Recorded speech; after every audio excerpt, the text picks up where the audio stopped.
I didn't bring my guitar.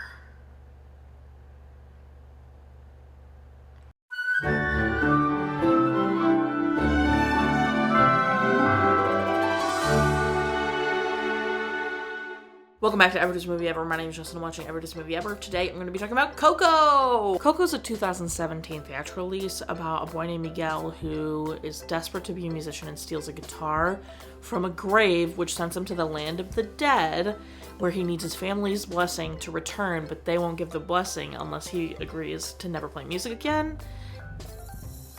And the plot ensues. So go check it out if you haven't seen it. It's directed by Unkrich and Adrian Molina, supervising animators Gini, Cruz, Santos, and Michael Venturini, editing by Steve Bloom and Unkrich, music by Michael Giacchino, and it's written by Unkrich, Jason Katz, Matthew Aldrich, and Adrian Molina. The film stars Anthony Gonzalez as Miguel, Gael Garcia Bernal as Hector, Benjamin Bratt as Ernesto de la Cruz, Alanna Ubach as Mama Imelda, Renee Victor as Abuelita, and Jaime Camil as Papa. Unkrich pitched the idea after Toy Story 3, and the original idea was about an American child who wants to connect with their Mexican culture and ancestry after their mother passes, but the first pass, they all agreed, felt very much like it was made by a bunch of people who were not from Mexico.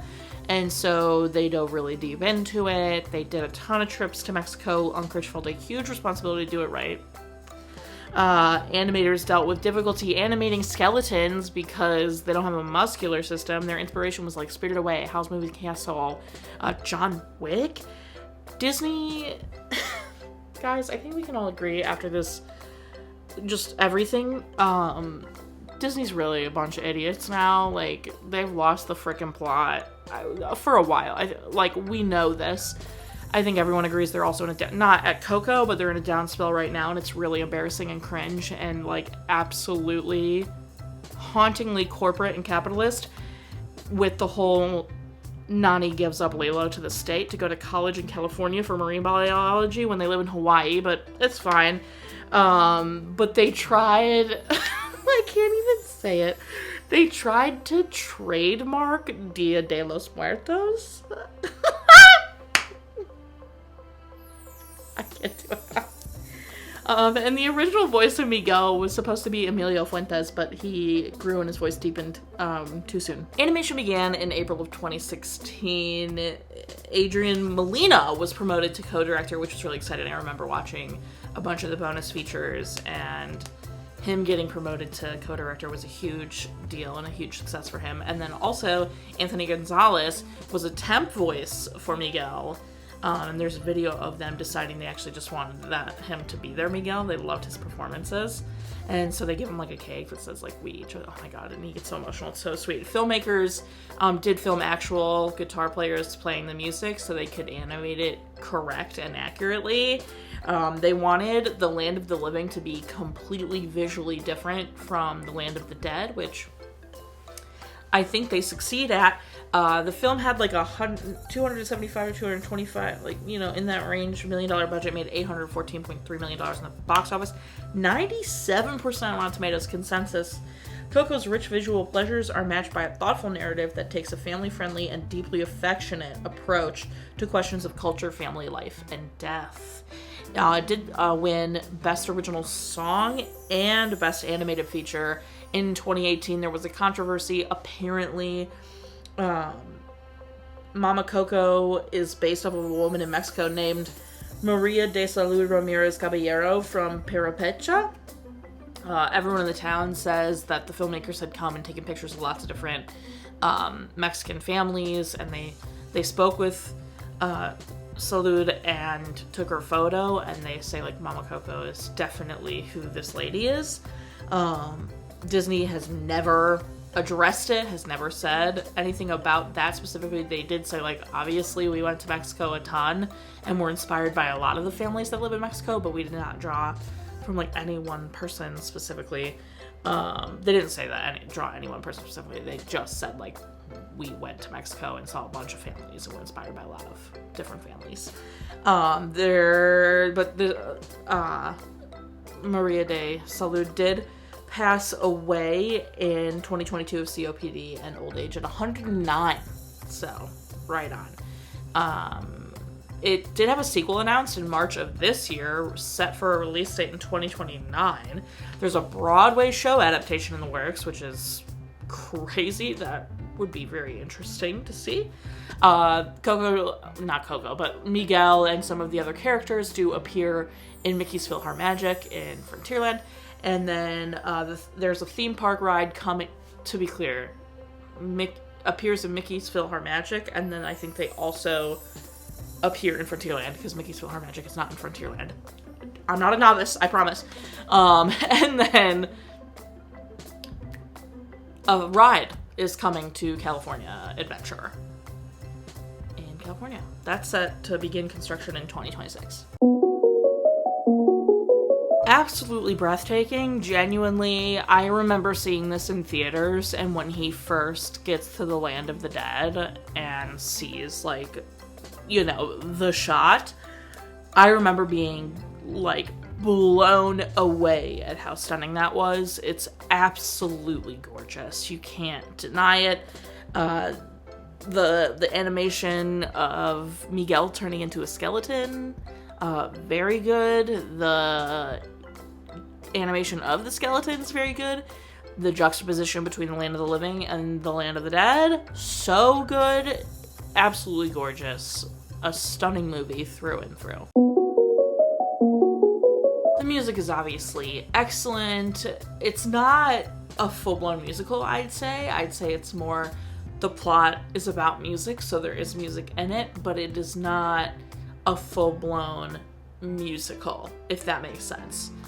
Especially because most of the movie, I feel like there's a lot of plot and dialogue happening that has nothing to do with music, but like, it isn't a musical number where they're singing about, you know, what's happening or what they want. Most of the songs are like just songs he wants to sing because he's a musician, which is obviously fine. It's a gorgeously sounding movie. Remember Me is so good. Obviously, for me, it's the slow version that Miguel sings to Mama Coco at the end. That's my favorite version of it. Ernesto de la Cruz's is the worst. I think even the credits version is better than Ernesto de la Cruz's, which I think is on purpose. I love Mi Corazón is probably my favorite, which is the one he sings at the end. Probably just because of the intro guitar. It gets me every time, dude. Oh, it's so good. And then I love Un Poco Loco. I think it's so good. So yeah, I just think there's a lot of really great songs in this, and it's done so well, and you can just like feel Miguel's passion. What a great story, right? It's covering some really hard topics, but in such a digestible way for any age, I feel like. It's suspenseful, it's got a great twist in it. Miguel feeling pushed into desperation because he wants this so bad, and his family being wrong, but still, you know, loving him fiercely and doing what they think is the right thing. It's got humor that you laugh out loud at. It's got tears streaming down your face. It's from point A to point B. Murder, death, dementia, all of it covered. Like, it's just Hector and Miguel building a bond before they even realize that they're family. Oh my god, it's so good. It's very, very good. I think the story is so well done. I think the reveal of Ernesto de la Cruz murdering Hector and that being the reason why he couldn't get back to his family, so good. Like, what a great twist. Also, like, made a truly evil villain, which we haven't had, like, a truly evil villain in a while, and I don't think we've had one really since. I mean, I'd have to really pay attention, but, you know, it was nice to have someone who was just, like, plain evil, and, like, he gets the bell dropped on him again. So good. Hector, like, the best scene in the movie is Miguel getting Mama Coco to remember Hector. Like, every time. And the way that it moves the rest of the family to tears, especially Abuelita. Like, the fact that she's like, oh my god, I haven't seen, like, my mama this, like, aware and awake in a really long time. Like, they thought Mama Coco was on the way, you know, and she was, but the way she, like, lit up and was, like, got to tell them about Hector, and that's the part that, like, gets him to be remembered, right? Just because Miguel has met him now doesn't mean that Hector will be remembered. It's about the passing down of the stories that help them be remembered and be able to come back in the... Oh, it's just so good. What a beautifully touching story. And every time. And there are 3 parent deaths. I'm counting Mama Imelda, Hector, and Mama Coco. I'm gonna count those 3. While Abuelita's mom is most likely passed from the sound of it. I'm sorry. Abuelita's dad is most likely passed from the sound of it. I think they call someone in the line Papa, but it's like not really like confirmed that it's Abuelita's husband. And then I think obviously Mama Coco's husband is also probably passed, but they don't really mention it. So I'm counting the big 3, Mama Imelda, Mama Coco, and Hector as the 3 parent deaths in this film. And then I absolutely cried, 100%. Anthony is a star. So good. I think he's standout. I mean, obviously we have a great cast. Gael Garcia Bernal is excellent. If you haven't seen Y Tu Mama Tambien, change your life. Y Tu Mama Tambien is like a rite of passage, I feel like. Alfonso Cuarón, early on, super peak, great. But Anthony, I mean, I understand why they gave it to him. He's got this something that is just, you can't help but be in for him and mesmerized and just like, you know, there for it. And I think he does a fantastic job. Favorite part is Mama Coco remembering. It gets me every time. It's just so touching. Least favorite part, maybe Ernesto trying to kill Miguel. Just because that's dark. Or Ernesto killing Hector, because we wouldn't be in this situation if he didn't do that. So probably that, and it should say something that my least favorite part is like actually like, oh, you know, I'm mad at the villain instead of something with the movie. So that's good. Watch again, of course. Recommend absolutely. If you haven't seen Coco, change your life. Coco's so good. It's just the best. And then just one little fun thing. I did see the Pizza Planet truck. They tend to do that, right? Pizza Planet truck is right toward the beginning. That was great. Super fun to see. I did not see A113 this time around. I'm kind of upset that I didn't see it. I've been really good about spotting those, but I saw the Pizza Planet truck, so that's a win. That's everything I have for Coco. My final rating is 10 guitars out of 10. Our total movie count is. Our parent death toll is. Our cry count is. If you want to keep up with what movie I'm watching when, follow me on all socials to find out what movie I'm watching when. Go check out Patreon.